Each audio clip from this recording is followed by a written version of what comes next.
Hello നമസ്കാരം. എല്ലാ സുഹൃത്തുക്കൾക്കും സെൻസ് ടെക്കിലേക്ക് സ്വാഗതം. നമ്മുടെ ഫോണിൽ നിർബന്ധമായും ഡൗൺലോഡ് ചെയ്ത് സൂക്ഷിക്കേണ്ട ഒരു ആപ്പിനെ കുറിച്ചാണ് ഇന്നിവിടെ പ്രതിപാദിക്കുന്നത്. അത് നമുക്ക് അല്ലെങ്കിൽ മറ്റൊരാൾക്ക് പ്രയോജനപ്പെടും എന്ന കാര്യത്തിൽ യാതൊരു സംശയവുമില്ല.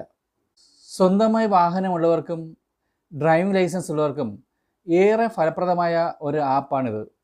ഏത് വാഹനത്തിൻ്റെ RC സംബന്ധിച്ചവ, ഡ്രൈവിംഗ് ലൈസൻസ് സംബന്ധിച്ചവ, പുകപരിശോധനയുമായി ബന്ധപ്പെട്ടുള്ള കാര്യങ്ങൾ, നിങ്ങൾക്ക് വന്നിട്ടുള്ള പിഴകൾ എന്നിവയെല്ലാം വളരെ പെട്ടെന്ന് ഈ ആപ്പ് വഴി നമുക്ക് മനസ്സിലാക്കാവുന്നതാണ്.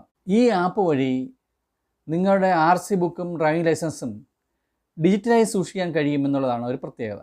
വാഹന പരിശോധന സമയത്ത് നിങ്ങളുടെ കയ്യിൽ മതിയായ രേഖകളില്ലെങ്കിൽ നിങ്ങൾ നേരത്തെ സൂക്ഷിച്ചു വെച്ചിട്ടുള്ള ഡിജിറ്റൽ ലോക്കർ ഓപ്പൺ ചെയ്ത് കാണിച്ച് പെറ്റിയിൽ നിന്നും ഒഴിവാകാവുന്നതാണ്. ഇത് കൂടാതെ മറ്റനേകം സേവനങ്ങളും ലഭ്യമായിട്ടുള്ള ഈ ആപ്പിൻ്റെ പേരാണ് എം പരിവാഹൻ ആപ്പ്.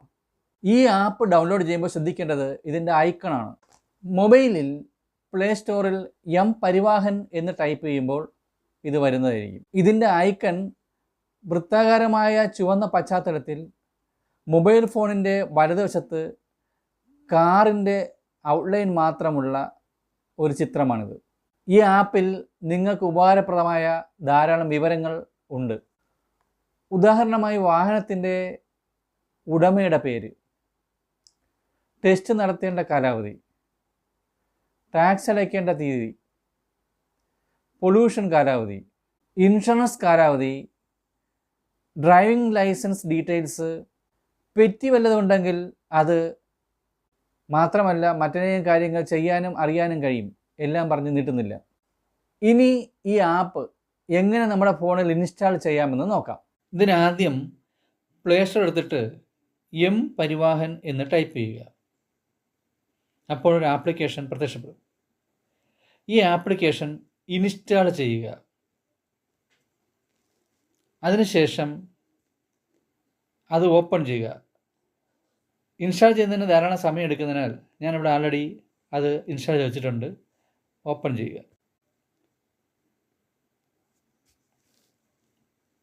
അപ്പോൾ സൈൻ ഇൻ നിന്നും ക്രിയേറ്റ് അക്കൗണ്ടിൽ നിന്നും രണ്ട് ഓപ്ഷൻസ് വരും. അതിൽ ക്രിയേറ്റ് അക്കൗണ്ടിൽ അമർത്തുക. അപ്പോൾ ഇങ്ങനെ ഒരു ഇൻ്റർഫേസ് വരും. അതിൽ സ്റ്റേറ്റ് സെലക്ട് ചെയ്യുക, നമ്മുടെ ഫുൾ നെയിം അടിക്കുക, മൊബൈൽ നമ്പർ നൽകുക, എന്നിട്ട് ഒരു 6 അക്ക സെക്യൂരിറ്റി പിൻ നൽകണം. കൺഫർമേഷൻ ഉണ്ട്. വീണ്ടും ആ സെക്യൂരിറ്റി പിൻ തന്നെ 6 അക്ക ഉള്ളത് അടിക്കുക. ഈ സെക്യൂരിറ്റി പിൻ നമ്മൾ ഒരിക്കലും മറക്കാൻ പാടുള്ളതല്ല. എപ്പോഴെല്ലാം ഈ ആപ്ലിക്കേഷൻ ഓപ്പൺ ചെയ്യുന്നുവോ അപ്പോഴെല്ലാം ഈ സെക്യൂരിറ്റി പിൻ 6 അക്കമുള്ള സെക്യൂരിറ്റി പിന്നും മൊബൈൽ നമ്പരും നമ്മുടെ മനസ്സിലുണ്ടായിരിക്കണം. അതിനുശേഷം ഇമെയിൽ എഴുതി നൽകുക, എന്നിട്ട് സബ്മിറ്റ് കൊടുക്കുക. അപ്പോൾ നമ്മുടെ മൊബൈലിലേക്ക് ഒരു OTP നമ്പർ വരും. ഈ OTP നമ്പർ കൊടുക്കേണ്ട സ്ഥാനത്ത് കൊടുത്തിട്ട് വെരിഫൈ അമർത്തുക. അപ്പോൾ എംപിൻ സക്സസ്ഫുള്ളി റീസെറ്റ് എന്ന് കാണാം. ഇനി ഈ എംപിനും മൊബൈൽ നമ്പരും ഉപയോഗിച്ച് അക്കൗണ്ടിൽ സൈൻ ഇൻ ചെയ്യാൻ കഴിയും. സൈൻ ഇൻ ചെയ്ത് വാഹന നമ്പർ കൊടുക്കുമ്പോൾ ഒന്നാമത് ശ്രദ്ധിക്കേണ്ടത് വാഹന രജിസ്ട്രേഷൻ നമ്പർ ഗ്യാപ്പില്ലാതെ ചേർത്ത് തന്നെ ടൈപ്പ് ചെയ്ത് കൊടുക്കണം. വാഹന നമ്പർ 4 അക്കമുണ്ടെങ്കിലേ നമ്മുടെ വാഹന ഡീറ്റെയിൽസ് കിട്ടുകയുള്ളൂ. അതുകൊണ്ട് നമ്മുടെ വാഹനത്തിൻ്റെ നമ്പർ 1 അക്കമാണെങ്കിൽ അതിന് മുന്നേ 3 0 കൊടുക്കണം. ഇനി 2 അക്കമാണെങ്കിൽ അതിന് മുന്നേ 2 0 കൊടുക്കണം. ഇനി 3 അക്കമാണെങ്കിൽ അതിന് മുന്നേ 1 0 നൽകണം. ഇപ്പോൾ നിങ്ങളുടെ എം പരിവാഹൻ ആപ്പ് മൊബൈലിൽ പ്രയോഗിക്കാൻ പ്രാപ്തമായി എങ്ങനെ റെഡിയാക്കി എടുക്കാൻ കഴിയും എന്ന് മനസ്സിലായി കാണുമെന്ന് വിശ്വസിച്ചുകൊണ്ട് നിർത്തുന്നു. നന്ദി, നമസ്കാരം.